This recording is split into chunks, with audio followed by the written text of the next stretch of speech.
You thought me gone! Oh. Hello. Well, I bet you're wondering, where the hell were you last week? That is a tricky question. I was, indisposed. It was a pretty bad time, to be fair. Ugh, just the worst. Anyway, well, I've got a real treat for you all. I know, well, according to Earthrealm, spooky season has ended, but worry not. Every waking day I spend in my realm is spooky season. Oh yes, it is. And I have quite the tale for you, dear strugglers. Well, let's get comfortable now, pull ourselves up a chair or two, and regale to you a tale. But first, somebody must join us.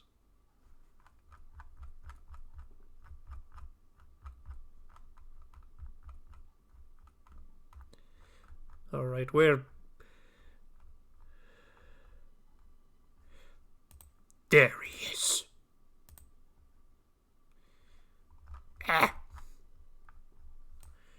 That's my boy. That's my dog, Nippy.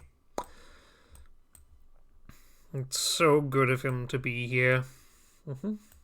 There we go. That's a good dog. Oh. There we go. Anyway, the tale I'm going to tell... Actually, there we go. The orb can be temperamental to wield. It is a fickle thing.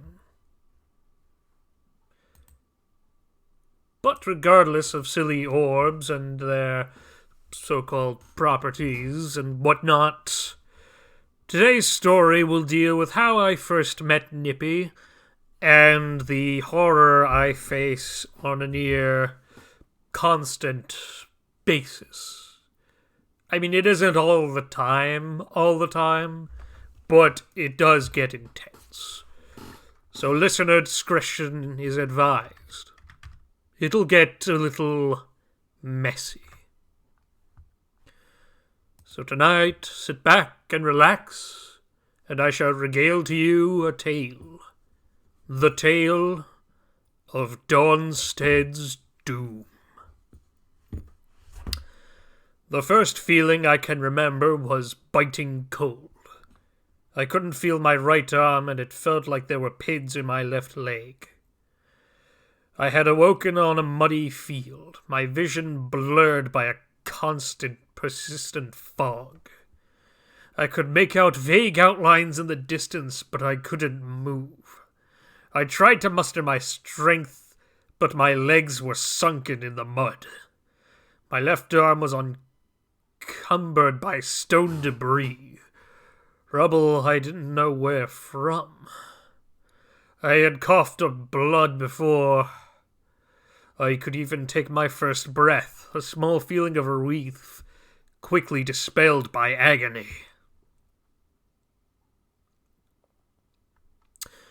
And worse still, my right arm had been broken at the time. But it was then that I saw a shape in the fog. At first, I thought it was a wolf scavenging for its next meal. I tried to move, but I couldn't. The armor had all but encompassed my armor.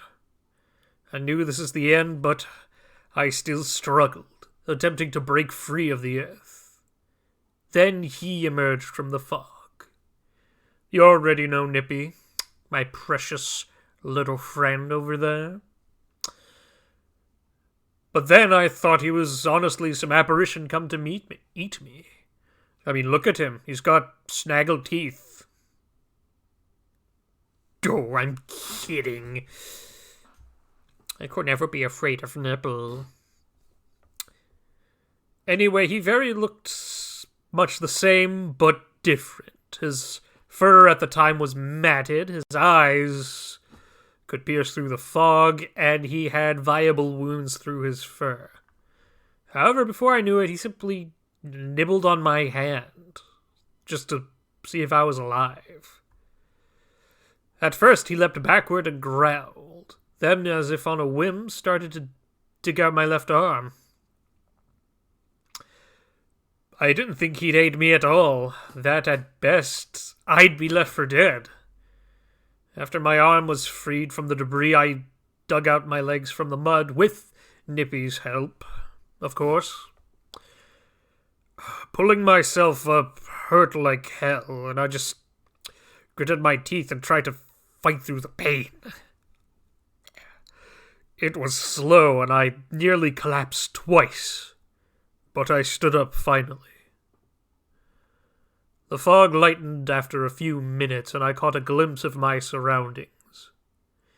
It was a battlefield. Of that I was certain. The shapes were from bodies. They had been dead fairly recently. Humans, dwarves, elves, fey-touched, and others littered the muddy clearing. There were also odd silver stains on the ground akin to blood. The smell was putrid, and the crows had already picked some of them clean, especially the eyes. My armor was the only thing that seemed to keep me safe. The debris from earlier was a clear, whitish marble, but heavily embroidered. Yet it looked more like a piece of a castle wall than of some palace or manse from an age past.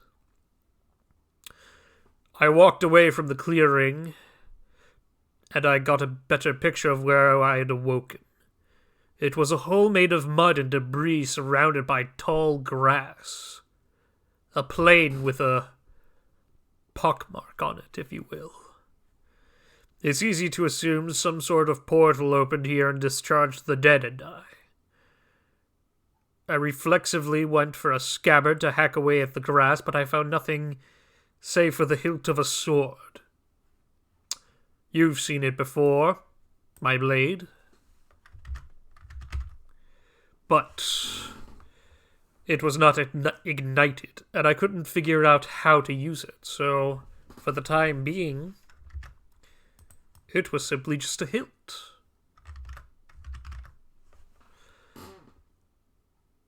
The dog had followed me, and so I knelt down to his level. I stroked his head, scratched behind his ears, and he wagged his tail and barked at me. It was an immense comfort at the time I had been spared from a slow death, and this creature was to thank. From then on I called him Nippy. An odd name, but one that fit, and one he seems to tolerate. Nippy and I eventually reached an old dirt road, after navigating through the tall grass. What cobblestones were left were weather-worn and faded. We followed it for a few days. Every step was agony for me. My injuries were not fatal, but were exhausting to deal with. My arm especially ached. Eventually we found a lone horseman on the road, wearing light padded armor and armed with a shield, spear, and a transparent black scarf. He brandished his weapon. "Hoy, stranger, state your business," he yelled. We were looking for the nearest town. I think my arm is broken," I replied.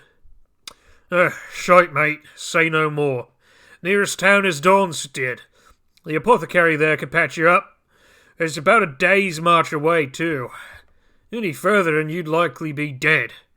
You have my thanks, Bill. Don't mention it.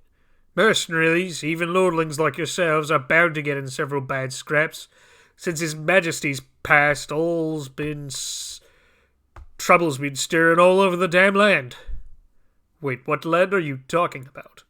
Moo, he said. You know, the land you're standing on? Damnation, you might want to get your head checked out too. Seemed like someone nearly brained you. Moo, I don't remember. Wait, and then things took a turn for the worse. I had met his gaze directly, and my head felt like it was about to split open. A sharp pain and a feeling my brains were twisting. Then the visions began.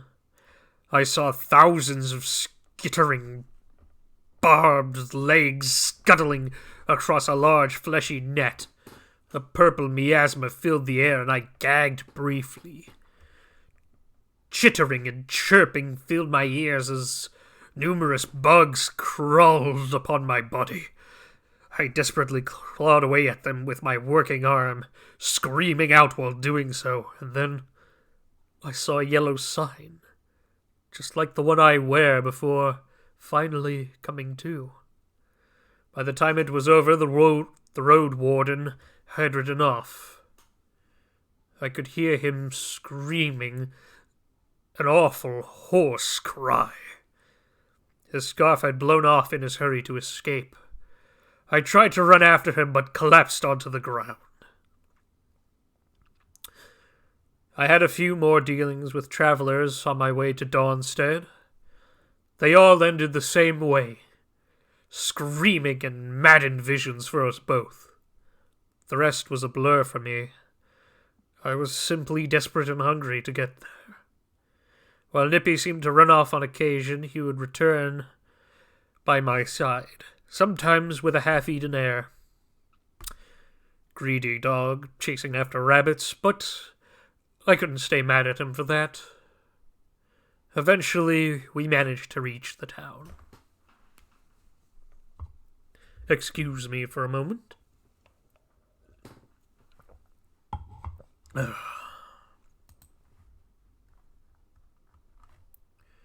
Right then, just another test to see if that went through.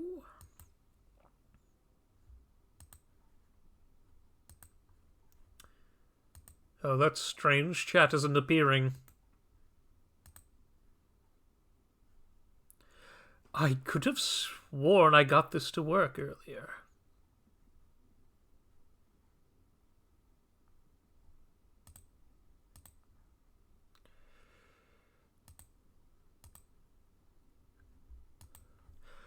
Oh, you do see it. You do see the chat. That's good. That is a relief. Thank you. Anyway, now about Dawnstead. Dawnstead is a roadside granary town. It is built on a crossroads and serves to distribute grain to major cities after tithes are taken by the local nobles. Ugh. Pompous bastards. Protected by large wooden walls and a fairly sized militia, it could hold off most bandit and monster attacks, save for the very worst. Though in recent days, monsters have been taking on castles, and winning too. Most townsfolk worked day to day as laborers, often loading goods from the warehouses, or as various craftspeople. The largest building, located in the town square, was the local abbey of the Holy See of the Luminous Halo, the biggest religion in Moo's mainland. While I'm not super religious, I despise the sea because they're corrupt as hell. Oh, if you don't believe me, imagine this. A church having so much power they are responsible for minting and keeping track of coins, record keeping, because illiteracy is a scourge upon this world, and having a sway in most nobles' dealings. That and their nightly orders will often lead gruesome, ruthless pogroms every once in a while. That is why they are the worst, and I hate them with a burning passion. Anyway, back to the town. I found the apothecary nestled between a tanner's shop and the local tavern. At the time, I was ecstatic. I could honestly go for a nice good ale. But I simply stumbled inside the apothecary since I needed the help. "Welcome to Margaret's Medicines. What you need, traveller?" a bored woman of 60 winters said.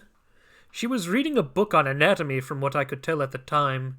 She also had a peg leg, not uncommon among the locals due to the frequent monster attacks. I need a potion. Now, I said before falling on my backside. Not my finest hour. "Not in that state. Stress will buckle up your organs right fierce, they will. Seen it happen to all kinds of adventurers and monster hunters all the same. You need real medical care." She didn't look up from her book, not even once. "Fine, I'll take it." "That'll be 20 gold halos. Cough 'em up now, love." I then realized I had no money. I forgot to loot the dead in the clearing. Mistakes were made. So I said, "Well, I've been in a terrible accident, and look, sir, we've all got issues. I need halos so I could keep this place running, and so people don't drop dead all the damn time. I also need to pay for room and board." What would stop me from just asking the church for aid? They'd help a poor sinner in need. Yes, I was desperate enough to ask the church for help. If you were dying from an infection and malnourished, so would you. Talk about stingy. Sure, go ahead. See if they take you with the ominous symbol on your cape with the glowing eyes. Wait, you can look upon me without madness? I know a curse when I see one. I said 20 halos. I hesitated. Maybe I could make a trade. What if I'd trade something of equal value for the service? The old woman finally turned to face me. Turns out she was wearing wide, rim-eyed glasses, which seemed to mitigate the curse from my gaze. "All right. I'll take it you don't want to give up your armor or other important gear, so here's what we'll do. 3 months you're going to help me around the shop. Do my shopping, fetch water, any errand I ask you for, you'll do it. Your dog pitches in too. An old woman like myself needs all the help she can get." I hesitated at first, but reluctantly accepted. The first few days were painful. Mostly getting a brace on my leg and a cast for my arm. Fortunately, it didn't need to be amputated, but it would still take a long time to heal. As for my effects, I had them stashed in a shed behind the apothecary. Working for Margaret was hard, but she was a fair employer. I did get free room and board, provided I help her with everything. And I mean everything. If there was a chamber pot that needed emptying, I did it. Go cutting firewood, I did it. Grocery shopping, that was difficult with one working arm, but I somehow managed to do it. Nippy pitched in too on occasion, what with his scavenging antics. You little gremlin, you. Anyway, we managed to get along rather well. She even teased me from time to time, giving me the nickname of Baldy on the account of my lack of hair. Yes, I am bald under this armor. I honestly think it complements my appearance. That and I hate helmet hair. Helmet hair's the worst. Treating the curse, on the other hand, didn't go well. She insisted I use the scavenged scarf as a veil over my eyes so I could interact with others. Honestly, I'm just thankful it worked, and it's the same reason I wear a veil to this day. In the meantime, I borrowed some of Margaret's son's old clothes. Poor man died of an ambush on his caravan a while back. They fit me, but it felt weird, in a way, wearing someone else's clothes. And worse still, the sigil from my cape branded anything I wore within a matter of days.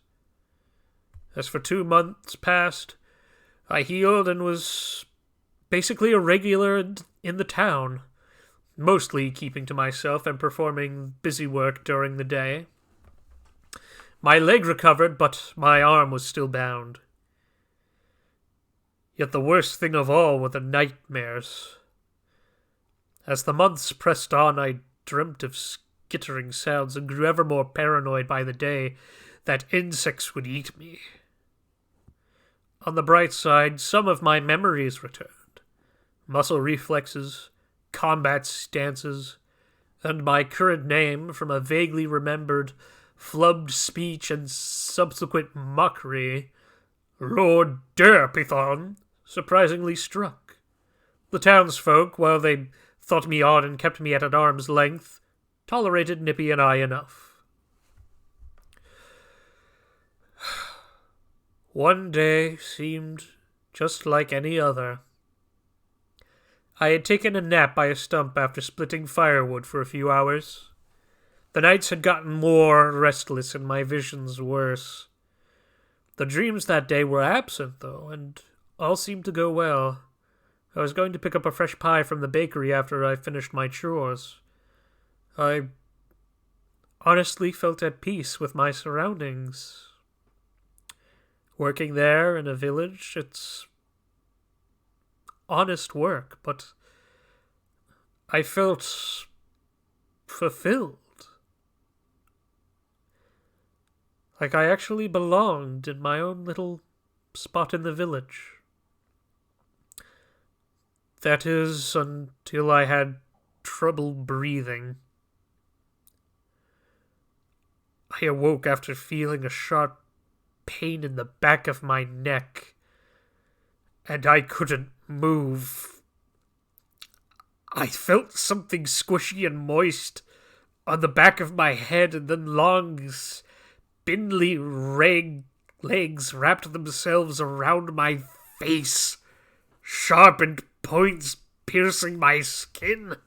I wanted to scream, move, do anything, but I was paralyzed. I thought I would die then and there if it weren't for Nippy. The dog seemingly came out of nowhere and bit the creature that latched itself onto me. I heard a horrid shriek as the legs twitched away from my vision. I heard a crunch and suddenly the monster went limp. I could breathe again.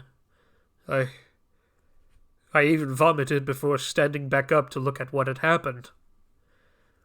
And before me I saw Nippy, his orange-black fur stained with brackish blue blood, and a large spider-like creature. The arachnid had a purple-blue carapace, a bulbous abdomen with brain-like texture, and 2 large pincers on the mouth. The pincers had fleshy sinews filled with barbs and needles attached to them, long and rope-like. I had to quickly tear off a sleeve from my tunic and wrapped it around the back of my neck to stop the bleeding. Yet Nippy was still on edge, his fur standing up, and he was growling at the direction of the town. I could see small plumes of smoke emerge, so I took the hatchet I was using earlier with me. Something was wrong. The town itself seemed deserted, but I could hear panicked screams off in the distance. I readied my axe, yet felt uneasy as we walked further into the town. I caught sight of one of the guards hiding behind a barrel near a spider. He jumped out and stabbed it dead center with his spear. Yet mere seconds later, townsfolk emerged from a warehouse and threw themselves at him, and I saw on the back of their heads the spiders and disgusting vein-like protrusions all over their bodies. But worst of all, the hosts did not speak. I could hear a few hoarse moans, but that was it. It was like they were suffocating, but trying to cry out. They simply tackled the guard to the ground and beat him to death with their bare hands. And by the time they finished, the poor man was nothing but a ravaged cadaver, innards exposed and his eyes gouged out from their sockets. I couldn't fight a whole town alone, so I hid, creeping amidst the shadows, peeking into doors and windows to see if any were hidden inside. These things are ruthless. If you found one, more were bound to be nearby. Worse still, unattached spiders would crawl alongside them, and their puppets would drag off bodies towards the town square. Bodies they couldn't use, but still. We were being harvested. Eventually, one of them spotted Nippy and I and gave a voiceless scream. I looked into the eyes of the host. They darted back and forth, and I saw a tear trickle down the side of their face. They were aware of everything that happened. It's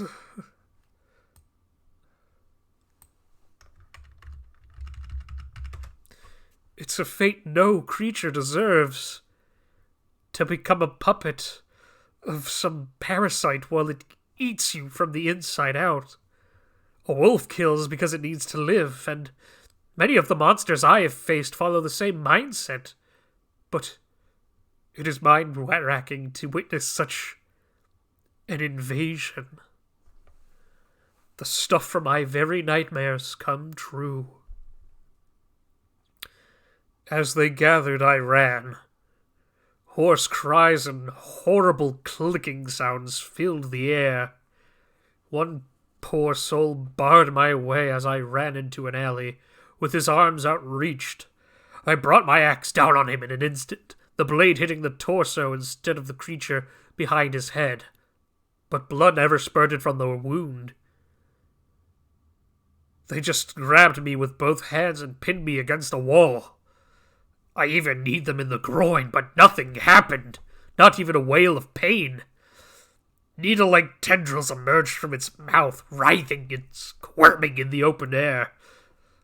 I lifted both legs and kicked hard against him. He staggered back into the wall as I saw the spider behind spurt bluish blood. I was free from its grasp, and I simply ran. I ran out towards the open streets, while the whole town descended into madness. More of those shambling marionettes emerged, the hoarse wailing reaching a crescendo. I caught a glimpse of the apothecary and ushered in Nippy before slamming the door shut behind him. We barred the door using an empty dresser, and they merely crashed upon the door with their mass. Fortunately, the building was of quality wood. Otherwise, we would have died then and there. "Margaret! Are you there? The village is under attack by monsters!" I cried. I desperately searched for her.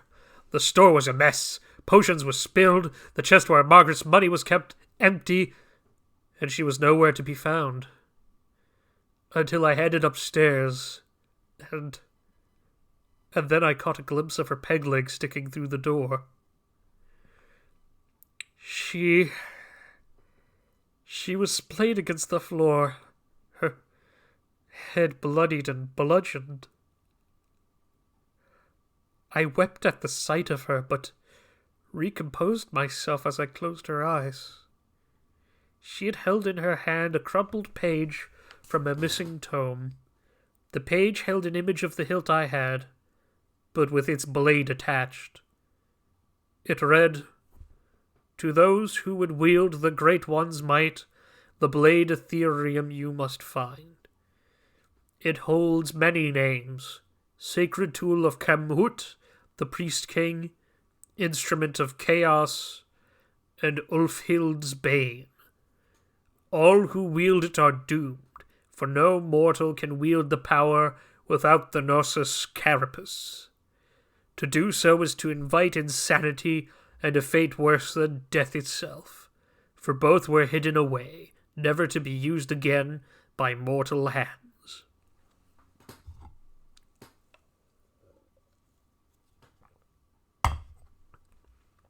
It didn't take long to realize these items were my effects, and that I had inadvertently brought disaster to Margaret.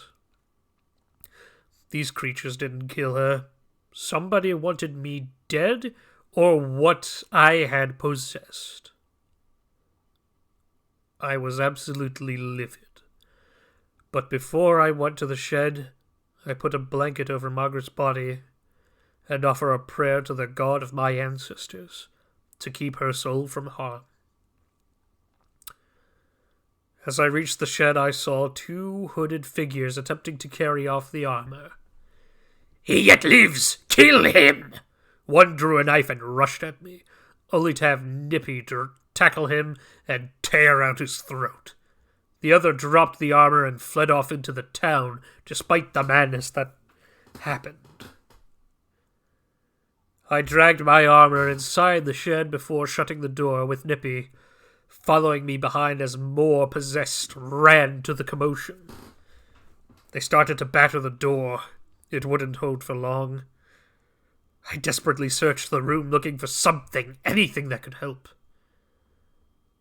The god smiled at me in a mere moment as I saw a rack of potions with labels.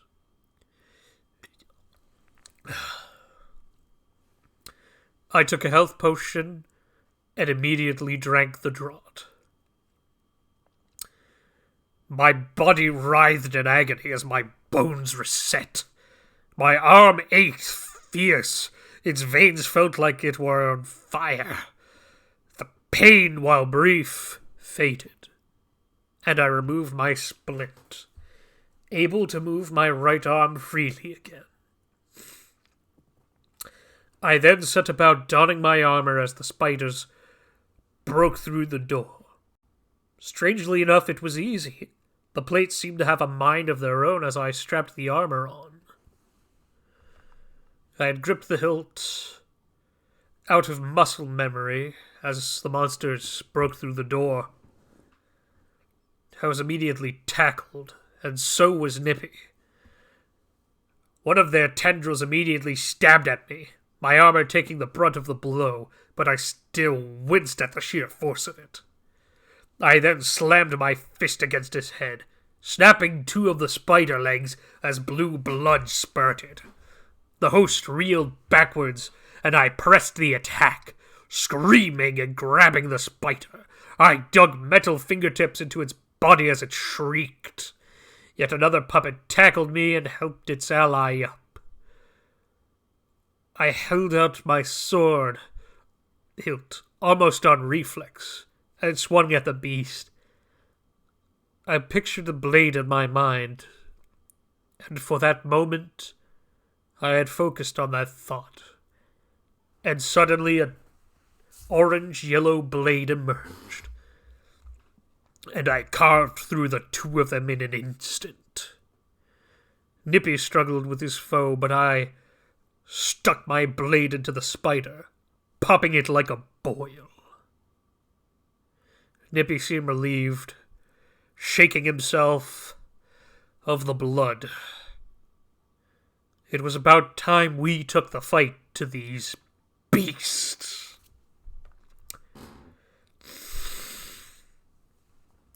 We marched outside the apothecary together. I raised my blade aloft in the air and yelled, "It's me you want, you 8-legged bastards! Fight me! If you want a meal, then come and claim it!" We stirred up the whole nest as spiders and puppets emerged into the street and charged us. Naturally, I wouldn't fight them head on. That would be suicide. not to mention utterly stupid. So we ran to the tavern near the apothecary. It had 2 floors with a loft overlooking the bar and large barrels behind the counter. They all followed us through the door, screaming and wailing as they attempted to grab Nippy and I. But we kept them at arm's length behind the bar, and I swung at them whenever the chance presented itself. Gore and ichor stained the bar as I fought against them. I gritted my teeth as I tore down the townsfolk I once knew. But no matter how many I would carve through, there would be more to replace their ranks. However, that was part of my plan.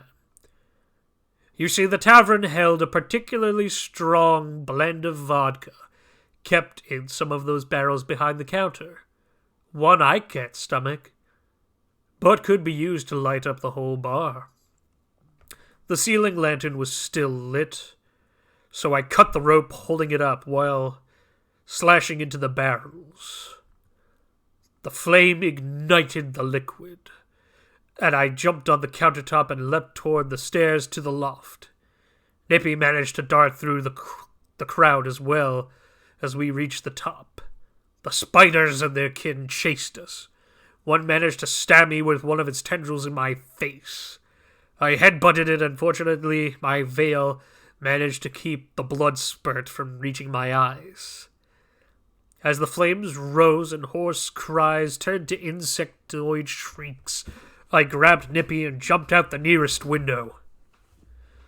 The mud made the fall easier, but I still felt the shock in my knees.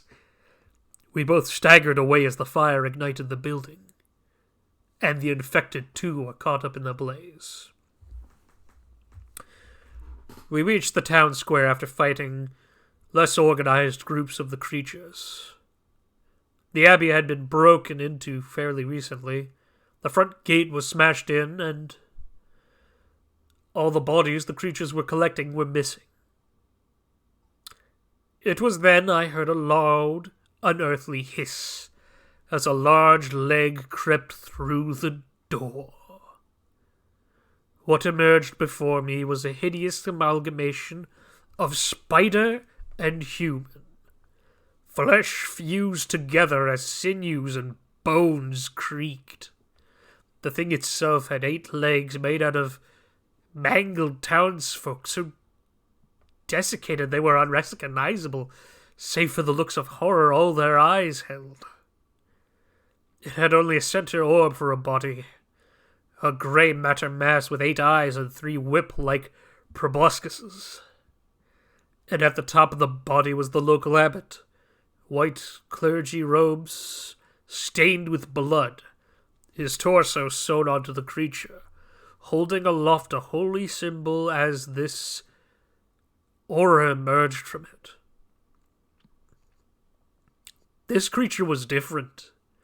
It could not only steal minds and bodies, but apparently magic as well. I cut deep into the leg for the beast, only for the abbot thing to heal it. It swiped at me and I was struck full force with one of its legs. I coughed up blood as I regained my footing, barely parrying the next attack with my blade. Any retaliation Nippy and I made was almost instantly healed by the cleric's divine power. The thing then charged at me with all of its bulk, only to feign an attack at the last second and swipe at me with the proboscis. It dug in between my shoulder and tried to drain the life from me. I severed it, causing the creature some real pain before the abbot healed it again.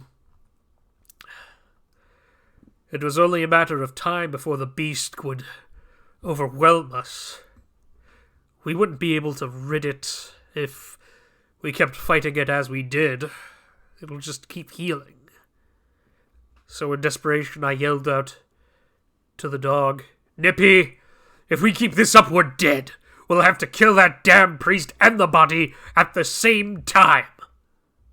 I honestly didn't think the dog would listen, him being an animal and all, but as I charged toward the creature, he followed suit, leaping onto a nearby cart before jumping on the beast's back.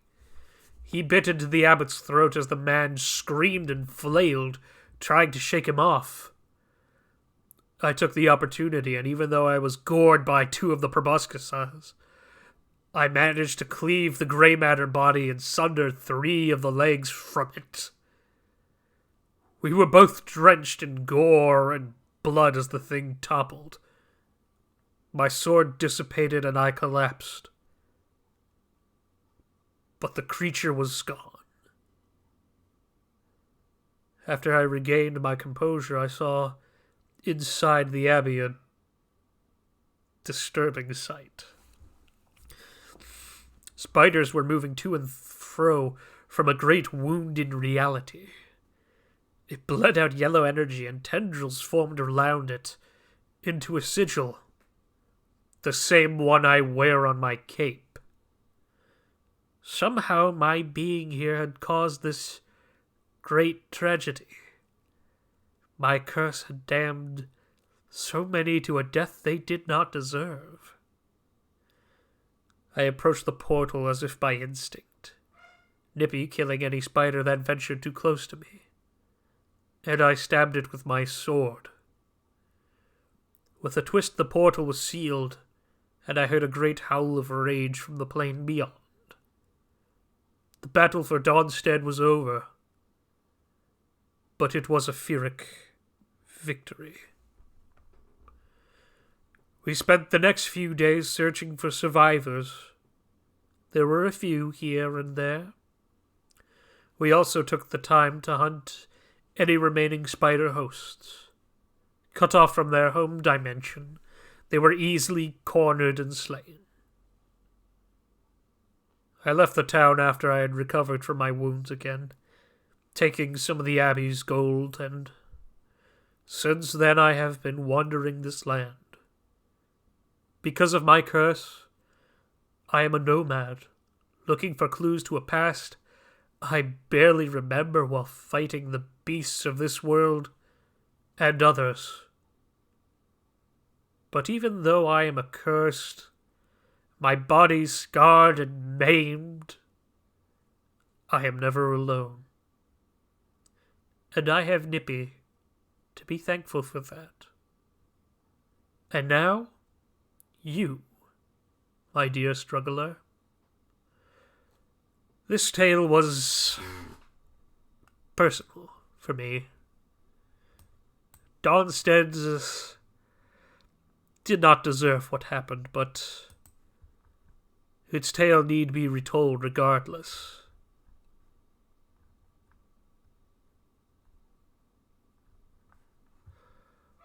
I should hope some lesson would be learned from it. Until then, I bid you a good night, dear strugglers.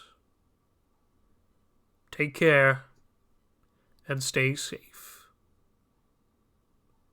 I shall see you next week.